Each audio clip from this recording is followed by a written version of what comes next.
Buenas noches a todos. Bienvenidos a la tercera conferencia magistral en línea de Amevas. El día de hoy, dentro del ciclo de conferencias magistrales, vamos a presentar el tema infarto cerebral embólico de origen no determinado, ESUS, que hemos aprendido de los ensayos clínicos negativos, impartida por el doctor Ángel Antonio Arauz Góngora. El doctor Arauz es un buen amigo y profesor maestro de todos nosotros. El doctor Arauz es médico cirujano egresado de la Universidad Nacional Autónoma de México y tiene especialidad en neurología clínica y enfermedad vascular cerebral del Instituto Nacional de Neurología y Neurocirugía, además de contar con la maestría y el doctorado en ciencias médicas por parte de la Universidad Nacional Autónoma de México. Es miembro numerario de la Academia Nacional de Medicina de México desde el 2009, miembro fundador y expresidente de la Asociación Mexicana de Enfermedad Vascular Cerebral, es editor asociado de la Revista Mexicana de Neurociencias y de la sección de Stroke de Frontiers in Neurology.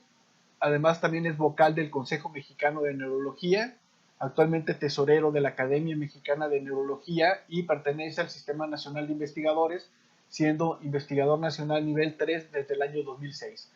Ha recibido muchos premios, entre los que destaca el premio Gustavo Vaz Prada del Servicio Social en Investigación, y ha recibido en 2 ocasiones el premio Indivisa Manet de la Universidad La Salle como mejor profesor. Actualmente es coordinador de la Clínica de Enfermedad Vascular Cerebral del Instituto Nacional de Neurología y Neurocirugía Manuel Velasco Suárez durante más de 20 años, y cabe decir que fue mi profesor titular del curso de Enfermedad Vascular Cerebral, y creo, si no me deja mentir el doctor, pues que fui su primer fellow. Es profesor de neurología de la Facultad de Medicina de la Universidad La Salle, tutor del Programa Nacional de Servicio Social en Investigación, profesor titular del curso de alta especialidad para neurólogos en enfermedad vascular cerebral del UNAM y del Instituto Nacional de Neurología. Es tutor del programa de maestrías y doctorados en ciencias médicas, odontológicas y de la salud. Ha dirigido más de 29 tesis de especialidad, maestría y doctorado, y ha sido tutor de más de 10 pasantes de servicio social en investigación. La carrera en el área de investigación es muy vasta. También es autor y coautor de más de 168 artículos en revistas indizadas, incluyendo publicaciones en New England Journal of Medicine, Lancet, Lancet Neurology, Neurology y Stroke, entre otras publicaciones. Sus publicaciones han sido citadas más de 2000 veces según el índice de Scopus, y de acuerdo con la revista World Neurosurgery, es el doctor Arauz el autor latinoamericano con mayor número de publicaciones en enfermedad vascular cerebral en el periodo 2003 a 2017. Ha escrito también 31 capítulos de libros médicos y publicado 6 libros sobre enfermedad vascular cerebral. Actualmente también participa en diferentes grupos nacionales e internacionales para el estudio de diferentes aspectos de la enfermedad vascular cerebral, como genética en enfermedad vascular cerebral, infarto cerebral en joven, trombosis venosa, fibrilación auricular e infarto cerebral, manejo agudo de la hemorragia, y en los últimos años ha formado una red latinoamericana para el registro de la enfermedad vascular cerebral. Con esta presentación, doctor, quisiera agradecerle de parte de la mesa directiva de Amevas que nos acompañe en esta conferencia magistral. Le cedo el micrófono y la pantalla para que la pueda. Gracias por invitarme a esta conferencia magistral y también muchas gracias por toda la organización que estás teniendo en Amevasc. Cuando Luis me pidió que hablara en esta conferencia magistral, sugerí el tema de infarto cerebral embólico de origen no determinado, que conocemos como ESUS por sus siglas en inglés, sobre todo porque tenemos 2 ensayos clínicos que han sido negativos y porque también he estado involucrado con el desarrollo de este constructo y he visto toda la evolución que ha tenido el ESUS desde que fue propuesto.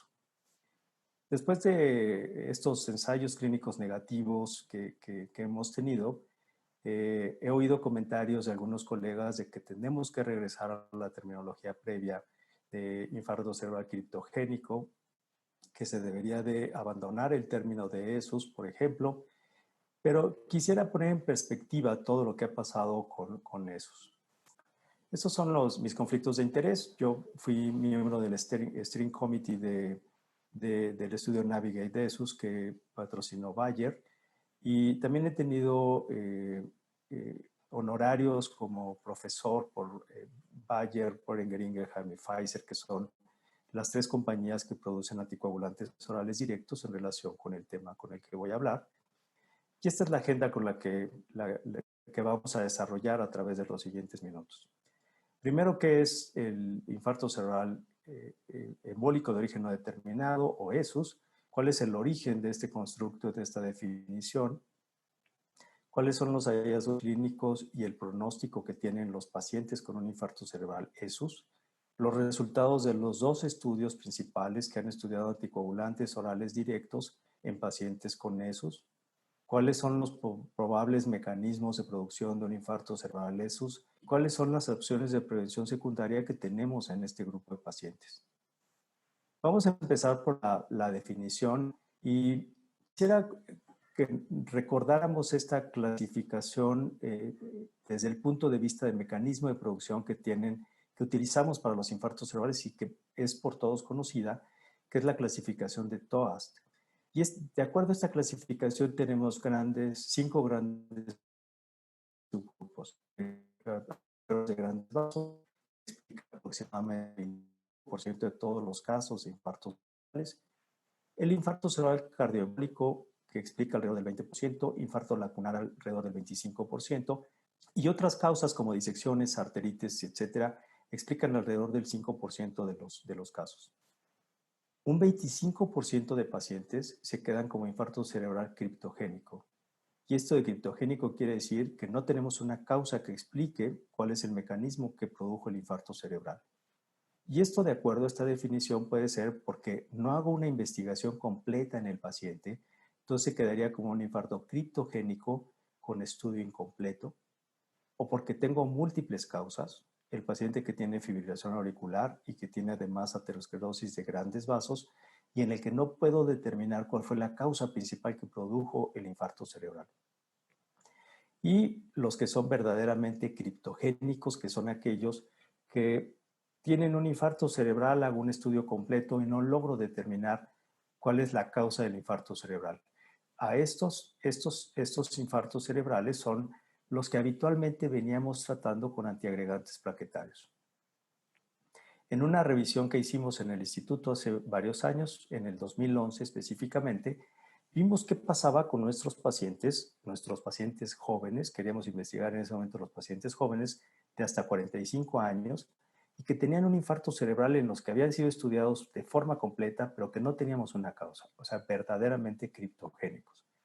Cuando hicimos la revisión para comparar nuestros datos con otras series hospitalarias, lo que nos dimos cuenta es que, por ejemplo, Ralph Sacco en 1989 investigó una serie de pacientes hasta de 99 años y de estos el 39.9% eran criptogénicos. O sea, un número muy importante. Estamos hablando de 1989.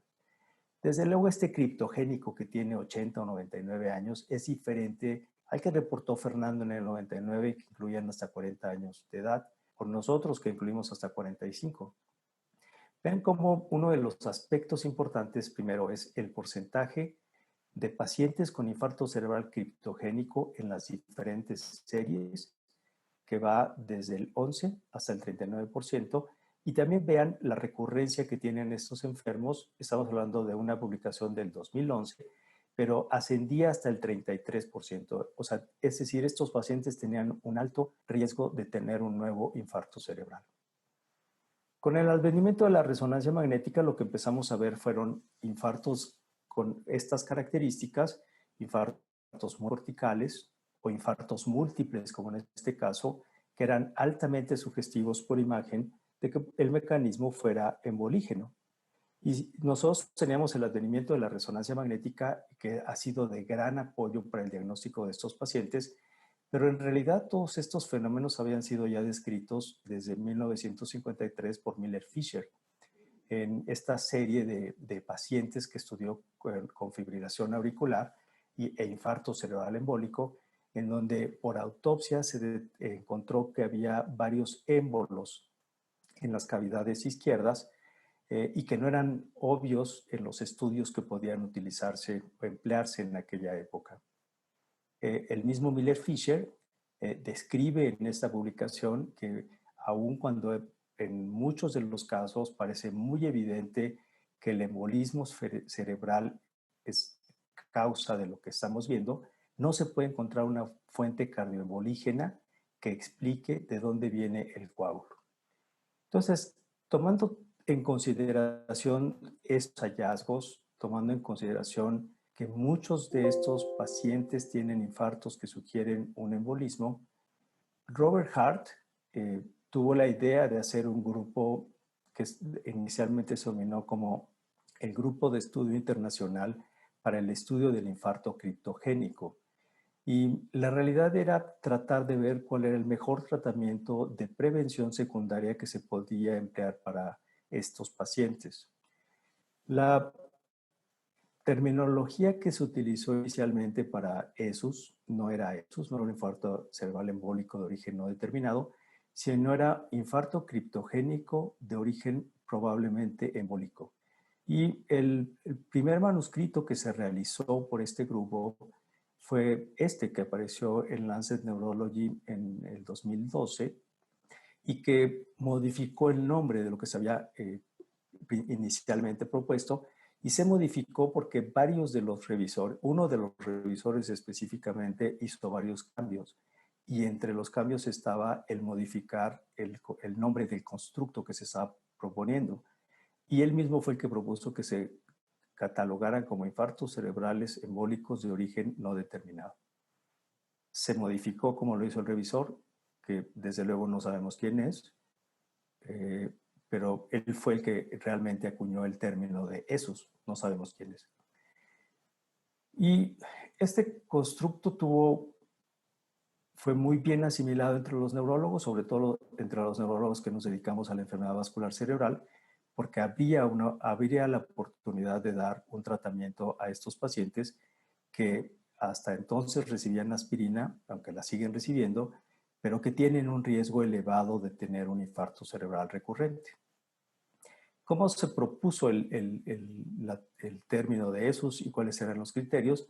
Pues en realidad era un infarto criptogénico en el que desde luego se tenía que descartar, no podía ser el paciente que tenía un infarto cerebral estudiado de forma incompleta, no podía ser un infarto cerebral en el que demostrara yo una causa cardioembólica o aterosclerosis, y tampoco podía ser un infarto lacunar, pensando que la mayoría de estos enfermos tenían entonces un infarto cerebral que el origen era en el corazón, embolígeno. Y estos fueron los criterios que se sugirieron para el diagnóstico de esos. Un infarto cerebral no lacunar, que estuviera demostrado por tomografía o por resonancia magnética, que se hiciera una serie de estudios que descartaran las principales causas del infarto cerebral, y esto es que tuviera ausencia de aterosclerosis intra o extracraneal que causara más del 50% de estenosis en el lumen de la arteria responsable del infarto cerebral, que se descartaran otras causas probables de embolismo y que no se identificaran algunas otras causas probables como disección, vasculitis, etc. Una parte muy importante de esta propuesta es que se trataba de minimizar los estudios que se tenían que hacer a estos pacientes, específicamente sobre dispositivos a largo plazo para detectar fibrilación auricular. Porque si de cualquier manera estos pacientes tenían un mecanismo embolígeno, el darles anticoagulante reducía el riesgo de nuevos eventos, y también me hacía que minimizara los esfuerzos en cuanto a estudios diagnósticos en este grupo de pacientes. Estos eran realmente los objetivos que se tenían para la formulación del constructo, que la mayoría de estos infartos son embólicos, y que este nuevo constructo, ESUS, tenía una utilidad clínica principalmente para la prevención secundaria, sobre todo pensando que para este momento teníamos ya anticoagulantes orales directos que no requerían de una monitorización, que tenían menos frecuencia de complicaciones hemorrágicas, y entonces parecía que hacer esfuerzos grandes, sobre todo más costosos, que incrementaban el riesgo porque incrementaban el costo del análisis que se le hace a estos pacientes, y esto podría ser fútil o innecesario si considerábamos que eran cardioembólicos y que podrían tratarse con anticoagulantes. Se empezaron a hacer diferentes registros sobre esos, y lo primero que hicimos en este mismo grupo ya denominado esos como tal, es hacer un registro global de todos los que participamos en el constructo para ver qué pasaba o cómo se comportaba el infarto cerebral esos en las diferentes bases hospitalarias que teníamos, y logramos juntar 2.144 pacientes con un infarto cerebral reciente, de los cuales 16% cumplieron el criterio para esos. El rango iba del 16 al 21%, y destacaba que 308 pacientes, que era el 14%, tenía una evaluación incompleta. Esto es lo que vimos en los diferentes registros, los agrupamos por continentes, y si se fijan, el que tuvo un porcentaje diferente fue Asia. En el resto de los continentes el porcentaje fue del 16%, y entonces el primer dato que teníamos epidemiológico es que el ESUS parecía explicar el 16% de los infartos cerebrales en diferentes áreas retrospectivas. Otras características importantes, y aquí ya pueden ver los resultados que se obtuvieron en ESUS, que fue ensayo clínico, y RESPECT-ESUS, que es también ensayo clínico, y lo que podemos ver es que en el registro global la edad promedio fue de 62 años y la mediana de NIH fue de 4 puntos. Muy similar a lo que se vio en el Navigate, de 67 años en promedio, y estas son las diferentes series que tenemos. Sabemos entonces que más o menos el 4% en general tienen una recurrencia de un nuevo infarto cerebral. También cuando vimos las características de los pacientes de acuerdo a las escalas que se utilizan para fibrilación auricular, lo que vimos es que a mayor puntaje de CHA2-VASc, mayor la probabilidad de recurrencia de estos pacientes. Es decir, se comportan de forma similar a los pacientes que tienen un infarto cerebral por fibrilación auricular. Y si esto se hace estratificado, viendo el CHA2-VASc y la mortalidad, lo que podemos ver es que los pacientes que tienen CHA2-VASc alto tienen 3 veces más riesgo de infarto cerebral y 13 veces más riesgos de muerte que los pacientes que tienen un CHA2-VASc bajo. El otro punto, entonces, sabemos, 16% de todos los registros hospitalarios corresponden a infartos cerebrales. Son pacientes más jóvenes, tienen infartos de moderada gravedad y tienen una tasa de recurrencia que es del 4%. El otro punto que vamos a revisar son los resultados de los ensayos clínicos, y vamos a ver qué es lo que causa potencialmente un infarto cerebral ESUS, un infarto cerebral de origen embólico no conocido. El primer estudio que fue publicado fue el estudio Navigate-ESUS, y este estudio es un estudio que lo que intentaba ver es si el uso de un anticoagulante directo, en este caso rivaroxaban 15 miligramos, comparado contra aspirina, reducía el riesgo de infarto recurrente en pacientes con ESUS. Al mismo tiempo se empezó a correr un estudio con dabigatran, que fue el estudio RESPECT-ESUS, y estos son los resultados. No voy a hablar mucho de la metodología de los estudios. Estos son los resultados que se tuvieron. El estudio se tuvo que detener prematuramente antes de terminarse por futilidad. Eso quiere decir que cuando se hizo un análisis interino, se vio que las curvas de aspirina y de rivaroxaban corrían de forma muy similar, y que aunque hubiera mucho más seguimiento con estos pacientes, seguramente no se iba a obtener un resultado positivo. Entonces, fue un estudio negativo, y además de que fue negativo, lo que encontramos fue que había una tendencia a mayor eventos hemorrágicos en los pacientes que habían recibido rivaroxaban contra los que habían recibido aspirina. El estudio RESPECT-ESUS tiene un diseño muy similar, es con dabigatran, con infarto cerebral ESUS. Este fue comparado contra aspirina 100 miligramos, y se utilizaron diferentes dosis de dabigatran, 150 miligramos y 110 miligramos 2 veces al día. Y el resultado fue un resultado similar al que se obtuvo en Navigate-Desus, aunque las curvas a largo plazo parecieron empezarse a ser diferentes a favor del dabigatran. Sin embargo, no se alcanzó una diferencia estadísticamente significativa. El tiempo de los sangrados no fue mayor para dabigatran comparado contra aspirina, lo que se había sucedido con rivaroxaban, y esto no tuvo una diferencia estadísticamente significativa. Entonces, los dos estudios son considerados como estudios negativos o neutros, en donde no hay un beneficio de dar rivaroxaban o de dar dabigatran en pacientes que tienen ESUS recientemente comparado contra aspirina. Estas son las reflexiones o las interpretaciones de los resultados de los autores principales de los estudios. Refleja mucho la personalidad de cada uno de ellos. Y Bob Hart dice que aunque fue una bellísima hipótesis, pues los hechos reales pues, fueron otros y no se pudo demostrar. Y para Hans Diener, pues en los ensayos de este estudio no provee ninguna evidencia que cambie la práctica actual del tratamiento de pacientes con ESUS. Desde luego, después de estos estudios que incluyeron un gran número de pacientes, sobre todo en el caso de Navigate, han salido un montón de subestudios que, si bien hay que tomarlos con precaución porque son subestudios, sí aportan datos interesantes sobre diferentes subgrupos de pacientes. Entonces, ¿cómo interpretamos los resultados de estos dos ensayos? Uno, el ESUS no parece ser una entidad clínica, por lo menos no explica que todos los infartos cerebrales ESUS sean embólicos o cardioembólicos.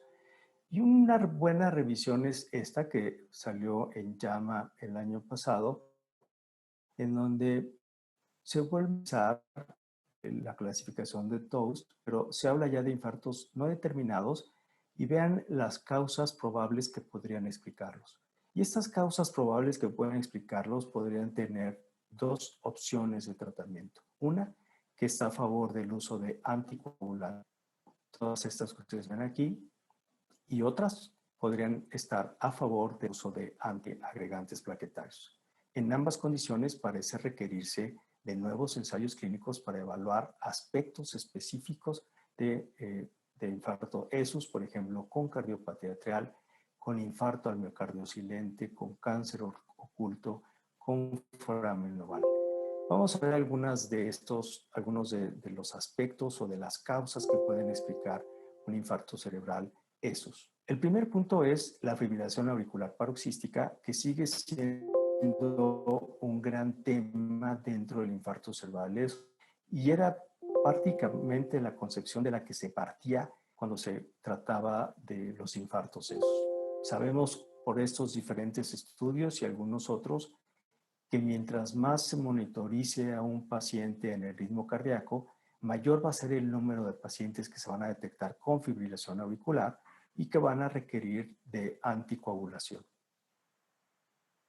Entonces, el dispositivo implantable, de hecho, el porcentaje con fibrilación auricular detectado va a ser significativamente mayor que si ponemos un holter de 24 a 48 horas. Esto quiere decir que mientras más monitoreo se tenga en los pacientes que tienen un infarto cerebral. Acá es el score de Jabo, que es tratar de puntear en riesgos cuáles son los pacientes que tienen más riesgo de tener fibrilación auricular. Y a mayor puntaje, mayor riesgo de fibrilación auricular. En el subestudio, en el subanálisis del Navigate-Desus, lo que vimos es que los pacientes que habían recibido rivaroxaban y que tenían mayor puntaje en el score de Havoc, también tenían una mejor respuesta con menor riesgo de recurrencia de infarto cerebral. Entonces, un aspecto importante es que si utilizamos estos scores en estos pacientes, podríamos tratar de identificar a pacientes que tienen un mayor riesgo de recurrencia. Entonces, el ESUS es un primer paso, pero no es un constructo perfecto, y en él sabemos que el 25% de los casos pueden ser explicados por fibrilación auricular y que estos pacientes deberían recibir anticoagulantes. El otro 25% puede ser explicado por foramen oval, y ahora les voy a presentar algunos datos sobre esto, y un grupo más hay algunas otras causas no conocidas. Esto es en relación con el foramen oval en los pacientes que tienen ESUS en las diferentes series. Y lo que se puede ver es que, bueno, las frecuencias varían significativamente entre cada una de las series. En el grupo internacional explicaba el 25% de todos los casos. No lo explicaba, se encontraba en el 25% de los casos foramen oval permeable. Y con foramen oval permeable es un tema aparte completamente, pero lo que sabemos ahora es que algunos ensayos clínicos han demostrado que el cierre del foramen oval podría ser de utilidad en disminuir la recurrencia de infarto cerebral. Las, las recomendaciones de la American Academy of Neurology recientemente publicadas sugieren que el foramen oval permeable puede o debería ser cerrado en pacientes de hasta 60 años con un infarto cerebral confirmado por imagen y no lacunar, o bien en pacientes que tienen un ataque isquémico transitorio con síntomas corticales y que este sea evaluado por un neurólogo o clínico con experiencia en enfermedad vascular cerebral y que se concluya que el foramen oval es la única causa probable del infarto cerebral. En el subanálisis también del Navigate, lo que se encontró es que en el grupo de pacientes que tenían foramen oval, también pareció tener una mayor reducción del riesgo de nuevos eventos en los pacientes que habían recibido rivaroxaban contra los que habían recibido aspirina únicamente. Entonces, las líneas continuas, esta roja es la de rivaroxaban, esta es la de aspirina, y hubo una diferencia significativa en estos pacientes. Aquí están puestos los resultados, conjugándolos con los resultados de otros estudios, y lo que puede verse es que parece haber una tendencia a favor de la anticoagulación en pacientes que tienen un infarto cerebral y que tienen foramen oval. Desde luego, este es un subestudio de un estudio que fue negativo, pero genera la hipótesis de que los anticoagulantes también podrían utilizarse en pacientes que tienen foramen oval y algunas otras anormalidades probablemente. Entonces sabemos que el 25% de los pacientes con ESUS pueden ser por fibrilación auricular, un 25% por foramen oval, y hay otras causas también que pueden explicarlo. Y en esto especialmente tenemos a los pacientes que tienen placas no significativas hemodinámicamente en las carótidas, pero que tienen algunas características de inestabilidad que podrían hacer un embolismo arteria-arteria. Este es un subanálisis interesante, es un análisis de Embrace. Es el mismo grupo de investigadores que estudió a los pacientes criptogénicos y que determinó que a una mayor duración del monitoreo de la frecuencia cardíaca había una mayor detección de fibrilación auricular. Pues en este grupo, 60 pacientes también tuvieron evaluación de las carótidas por medios de resonancia magnética con protocolos preestablecidos, y se encontró que en uno de 5 pacientes con ESUS tuvieron hemorragia carotidia intraplaca ipsilateral al evento índice, y esto podría también ser una explicación al infarto cerebral. El otro aspecto muy importante es el de la cardiopatía atrial. Y la cardiopatía atrial es un tema que ha venido ganando interés entre los cardiólogos y entre los neurólogos que nos dedicamos a ver esta parte de la enfermedad vascular cerebral. ¿Qué es la cardiopatía atrial? La cardiopatía atrial son algunas alteraciones cardíacas sin fibrilación auricular, pero que potencialmente puede ser embolígena. Y tenemos diferentes marcadores de cardiopatía atrial. Unos de ellos son marcadores electrocardiográficos que son muy importantes porque en el electrocardiograma se pueden ya observar algunas anormalidades que sugieren que un enfermo puede tener cardiopatía atrial y potencialmente podría beneficiarse de anticoagulación si es que se confirmara que tiene otros hallazgos. ¿Cuáles son los hallazgos electrocardiográficos? la fuerza terminal de la onda PMB1, episodios de taquiarritmia auricular subclínica, y sobre todo el bloqueo interauricular o síndrome de Bayes, que él lo describió hace algunos años, que parece tener alguna asociación con riesgo de recurrencia. Este bloqueo interatrial se puede subdividir en bloqueo interatrial parcial y bloqueo interatrial avanzado. Y este es un estudio de revisión que hicimos con un grupo de cardiólogos canadienses que nos proveyeron, hicimos un subgrupo de pacientes que estuvimos estudiando, pero aprovechamos, hicimos una revisión sobre el tema, ya que teníamos a un grupo de cardiólogos electrofisiólogos que podían apoyarnos. Otros marcadores son los marcadores ecocardiográficos, sobre todo la morfología de la aurícula izquierda, el tamaño de la aurícula izquierda y el tamaño de la aurícula izquierda. Y tenemos también marcadores séricos, que es la troponina cardíaca, el péptido cerebral natriurétrico, ProBNP, y el factor de von Willebrand que también estamos estudiando en los últimos años en pacientes que tienen ESUS. Estas alteraciones han venido siendo estudiadas desde hace ya algunos años y han mostrado resultados positivos. La fuerza terminal de la onda PM1 refleja propiedades estructurales y eléctricas de la aurícula izquierda, y esto ha tenido una gran importancia, sobre todo cuando se aplica en algunas poblaciones. Por ejemplo, este es el estudio multiétnico de aterosclerosis, en donde vean cómo hay una asociación entre las alteraciones de la morfología de la onda P e infarto cerebral incidente. En el estudio AIC, de hecho, se sugiere que el bloqueo interauricular tendría que ser considerado como factor de riesgo independiente para infarto cerebral, por los hallazgos que tuvieron en su población.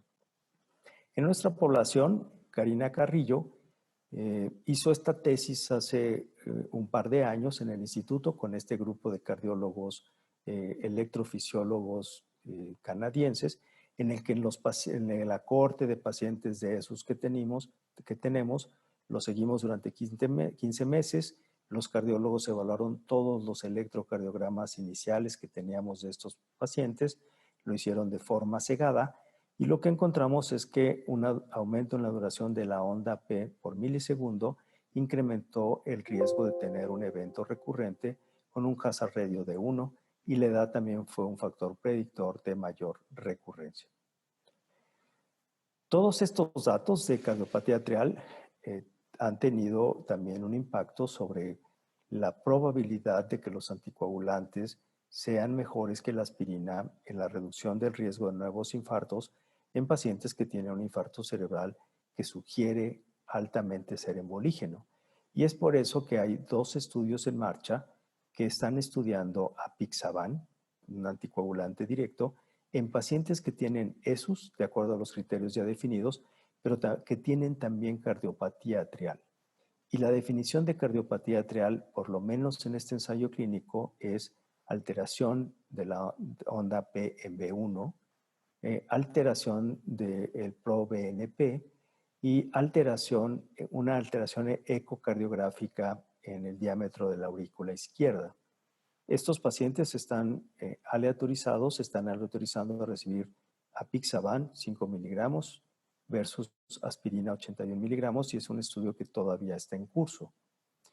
Un estudio más también con apixaban es el estudio Atticus, que este es un estudio también que define a pacientes e incluye a pacientes con ESUS, y por lo menos unos de los siguientes criterios, y si se fijan, estos criterios son criterios que pueden sugerir cardiopatía atrial, como un aumento de la aurícula izquierda, como contraste espontáneo en el ecocardiograma en la aurícula izquierda, un CHA2-VASc mayor de 4, es decir, selecciona pacientes que tienen un riesgo mayor de recurrencia para llevarlos a anticoagulación por un lado y compararlas contra aspirina en el otro brazo del estudio. Entonces, hasta ahora lo que sabemos con los infartos cerebrales ESUS es, primero, los 2 ensayos clínicos que han sido finalizados no mostraron que existiera un beneficio en la reducción del riesgo de nuevos infartos cerebrales cuando se utilizaba dabigatran o se utilizaba rivaroxaban.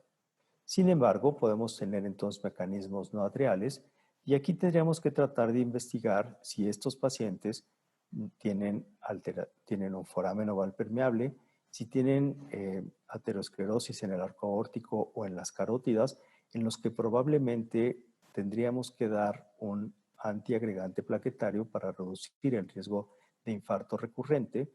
Y por el otro lado, podríamos tener a los pacientes que tienen cardiopatía atrial, en los que tendríamos que hacer esfuerzos para tratar de determinar si tienen o no fibrilación auricular. Y en estos casos podríamos, si logramos documentar fibrilación auricular, tendríamos que poner al paciente en anticoagulantes directos y el otro 25% habría que esperar los resultados de Arcadia y áticos. Opciones de prevención secundaria, ya las hemos venido comentando. Siempre hemos querido echarle la culpa al corazón, o por lo menos en este constructo, de que el corazón tenía la gran mayoría de las causas de las embolias cerebrales. Y pues no es así. Ahora entonces sabemos que podemos tener otros diferentes mecanismos en donde la aspirina, por ejemplo, podría ser de utilidad, o los antiagregantes en aterosclerosis del arco aórtico y en la enfermedad carotidia, que en los casos de foramen oval algunos podrían beneficiarse del cierre del foramen, que en los pacientes que tienen cardiopatía atrial y que tienen fibrilación auricular pueden beneficiarse de anticoagulantes, y algunos otros pacientes que tienen alteraciones de cardiomiopatía atrial podrían beneficiarse también de anticoagulantes, sobre todo si en un futuro se demuestra positividad de apixaban en Arcadia y áticos.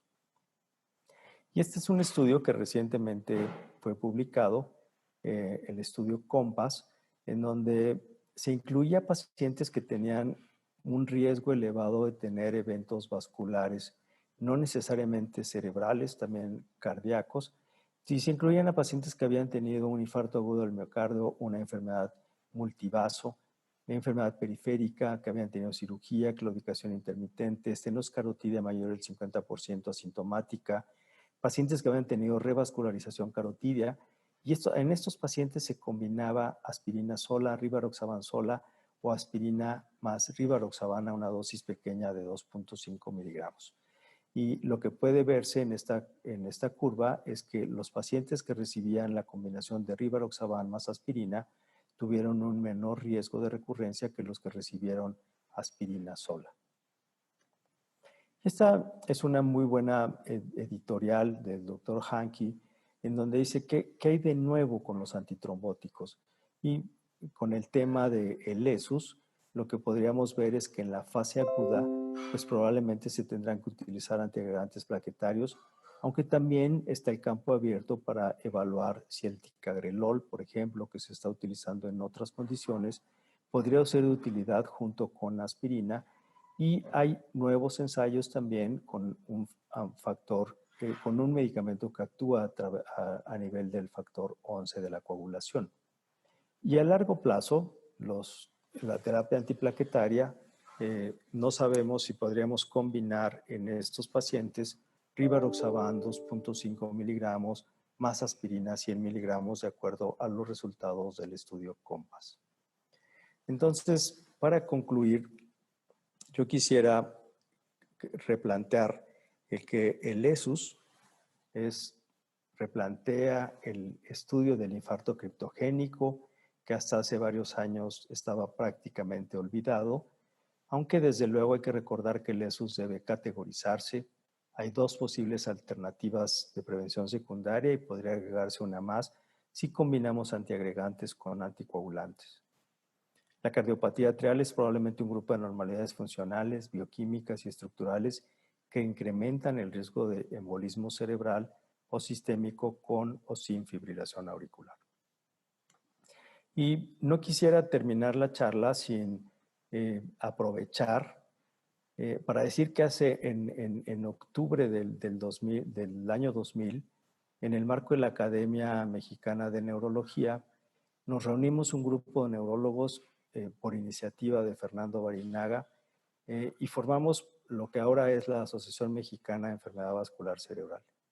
De hecho, este logo lo diseñó Fernando y es el logo que seguimos conservando hasta ahora.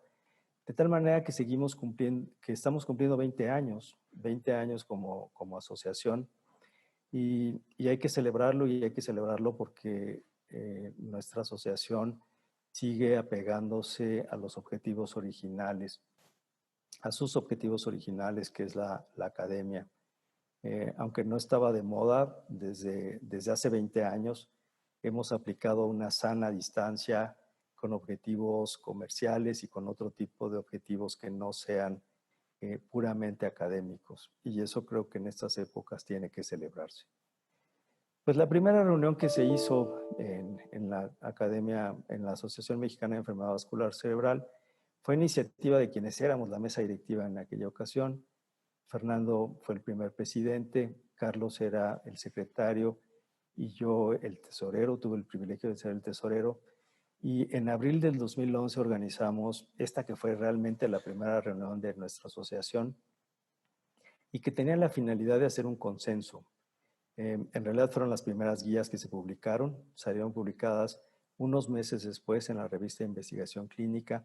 Y vean el grupo que conformábamos: está Miguel Osorno, Jorge Villarreal, el doctor Talamás, el doctor Murillo, todavía con cara de niño aquí, hace varios años, el doctor Escamilla, Berta Torres, la doctora Millán, Consuelo, el doctor Rangel, Carlos Cantú, Héctor Colorado, eh, Jerónimo Aguayo, aquí estoy yo, del doctor no me acuerdo, Alberto Mejía, Fernando, Jerónimo Rodríguez, el doctor Vargas, Luis Miranda, Ascanio, Fernando Flores, José Luis Guzmán, Octavio Ibarra, Héctor Navarrete, José Luis Rizondoneri. Y varios meses después organizamos la primera reunión que tuvo nuestra sociedad, nuestra asociación, y fue por primera y única vez en el marco de la Academia Nacional, de la reunión de de la Academia Mexicana de Neurología.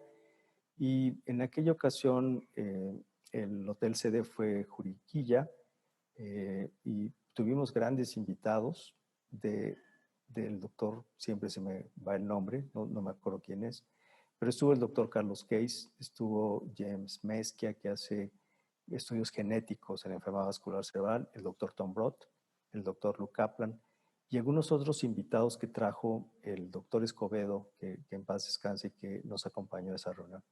Entonces, felicidades a todos, felicidades por tener esta gran asociación con estos fines tan académicos, y muchas gracias por su atención. Muchas gracias, Luis, por la invitación. Doctor, muchas gracias por la extraordinaria conferencia. Realmente son conceptos muy claros los que nos quedan. Si me lo permite, podemos hacer algunas preguntas del auditorio. Tenemos unas preguntas por ahí para que nos ayude a responderlas si usted acepta. Sí, claro, con mucho gusto. Si gusta dejar de compartir su pantalla, doctor, me hace el favor. Sí, claro. Yo voy a empezar, tengo aquí unas preguntas. Listo. Gracias. ¿Quiere poner el video a ver si ya no se vicia la transmisión, doctor, para que estemos con usted un rato? En lo que pongo las Sí, claro. preguntas, preguntan cuáles pueden ser los causales de los resultados negativos de los dos grandes estudios en ESUS desde el punto de vista del experto. ¿Son factores vinculados a la ineficacia terapéutica de los anticoagulantes directos o son factores confusionales? Pues no, yo creo que en retrospectiva lo que vemos es que pusimos en un saco grande todo lo que cumplía como ESUS, y al final nos damos cuenta de que ESUS no es una sola entidad, son muchas entidades que seguramente requieren de diferentes tratamientos. No es inefectividad de los anticoagulantes directos, sino creo que es haber metido todo en un saco enorme en el que existen diferentes opciones de mecanismos de producción y diferentes posibles tratamientos también. Gracias. Otra pregunta. Pregunta, yo pensé que el término ESUS evolucionaría a la subdivisión de ESUS atrial y ESUS no atrial. ¿Cuál es la perspectiva o la perspectiva de este concepto, doctor? Sí, muy probablemente puede evolucionar, pero tendremos que ver que puede ser esus atrial, pero también puede haber un esus foramen oval, un esus ateroscleros del arco aórtico, un esus de ateroscleros de la carótida. Entonces, no sé si el término de esus va a evolucionar necesariamente atrial o no atrial, que posiblemente con los resultados de los estudios que les acabo de presentar, pues podría hacerse una subdivisión en donde el esus atrial, que en donde entraría fibrilación auricular paroxística y entraría la cardiopatía atrial, pues requiere la anticoagulación y el otro grupo no la requiera.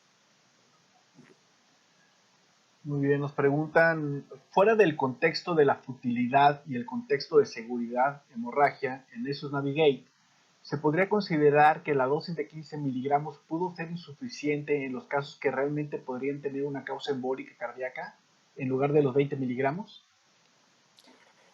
Bueno, ese fue un punto muy discutido en el Navigate, el uso de 15 miligramos, y porque en realidad la dosis indicada tendría que ser 20 miligramos en pacientes que tienen un infarto cerebral por fibrilación auricular. Se concluyó, se decidió utilizar 15 miligramos porque lo que sabemos es que un paciente que tiene un infarto cerebral reciente tiene más riesgo de hemorragia. Al final yo creo que la dosis no estuvo equivocada y no estuvo equivocada porque cuando vemos a los pacientes que tenían mayor riesgo de fibrilación auricular de acuerdo a los scores que ya les mostré, estos pacientes sí se beneficiaron con 15 miligramos de rivaroxaban comparados con aspirina. Y también los pacientes que tenían foramen oval parecen haberse beneficiado con 15 miligramos de rivaroxaban contra aspirina. De tal forma que yo creo que la dosis no estuvo equivocada. Muy bien, hay muchas felicitaciones de parte de la audiencia y un par de últimas preguntas. Nos pregunta el doctor Barinaga Rementería, ¿qué criterios tomarías en cuenta para anticoagular a un paciente con esos? Primero le buscaría fibrilación auricular paroxística, que ahora sé que más allá del concepto que se tiene con 24 horas de monitoreo de frecuencia cardíaca, probablemente se requiera más en busca de fibrilación auricular. Si detecto fibrilación auricular, sin duda lo anticoagularía. Y el otro aspecto que me haría probablemente anticoagularlo en este momento sin tener tantos elementos es el crecimiento de la aurícula izquierda y la morfología de la orejera izquierda, que se ha demostrado que tienen, las diferentes morfologías tienen diferentes riesgos de embolismo. Entonces, un paciente con alto riesgo probablemente es el que anticoagularía en ese momento sin tener muchos elementos. Es una anticoagulación empírica. En este momento creo que el único paciente con elementos o con guías que pueda anticoagularse es el que en el que detectamos fibrilación auricular paroxística. Muy bien, nos preguntan, hablando de costo-beneficio en pacientes de bajos recursos, ¿en qué orden solicitaría estudios séricos o seriados? Y bueno, séricos y de gabinete para buscar la etiología de los infartos esos. Bueno, yo creo que un infarto cerebral se tiene que estudiar de forma completa porque lo que hemos aprendido es que una evaluación incompleta del paciente lo que hace es que incremente el riesgo de recurrencia y eso incrementa el costo que tiene, en tanto costo directo como costos indirectos, porque hay una mayor discapacidad, requiere mayor asistencia, etcétera. Entonces, a mí me parece que por lo mínimo que se tiene que hacer a un paciente que tiene un infarto cerebral es documentar el infarto cerebral, el tipo de infarto cerebral que se tiene, eh, evaluar las carótidas con los métodos que yo tenga, evaluar el corazón con un ecocardiograma y con un Holter, y desde luego no olvidar un electrocardiograma. Sería lo básico que podría tener. O sea, estudiar ProBNP, von Willebrand, pues todavía no está recomendado en este momento y tendría que hacerse solo en pacientes muy seleccionados. Muy bien, por motivos de tiempo voy a leer la última pregunta. Tenemos muchas preguntas, doctor, se las hago llegar en caso de que pudiera responderlas posteriormente, pero hay muchas preguntas. Voy a dar paso a la última pregunta. Me preguntan que si se podría plantear actualmente alguna ruta diagnóstica protocolizada, una vez que se sospeche ESUS, cuáles serían los pasos para tratar de llegar al diagnóstico correcto de ESUS. Bueno, pues, sí se podría hacer. Desde luego, el protocolo básico es el que ya mencionamos, pero si todo este protocolo está negativo y puedo estudiar las carótidas con resonancia magnética, pues tendría que estudiarlas, tendría que tratar de estudiar el arco aórtico, tendría que tratar también de evaluar que se ponga un dispositivo de frecuencia cardíaca a largo plazo para detectar fibrilación auricular. Pero el protocolo básico es el que está establecido de acuerdo a los criterios de ESUS. Excelente, doctor, muchas gracias. Muchas gracias por la participación. Como ya es típico, vamos a dar el diploma virtual que se lo hacemos llegar al doctor. AMEVAS, conferencias magistrales, la Asociación Mexicana de Enfermedad Vascular Cerebral otorga el presente reconocimiento al doctor Ángel Antonio Arauz Góngora por su participación como profesor de la conferencia magistral en línea, infarto cerebral embólico de origen no determinado. ¿Qué aprendimos de los ensayos clínicos negativos?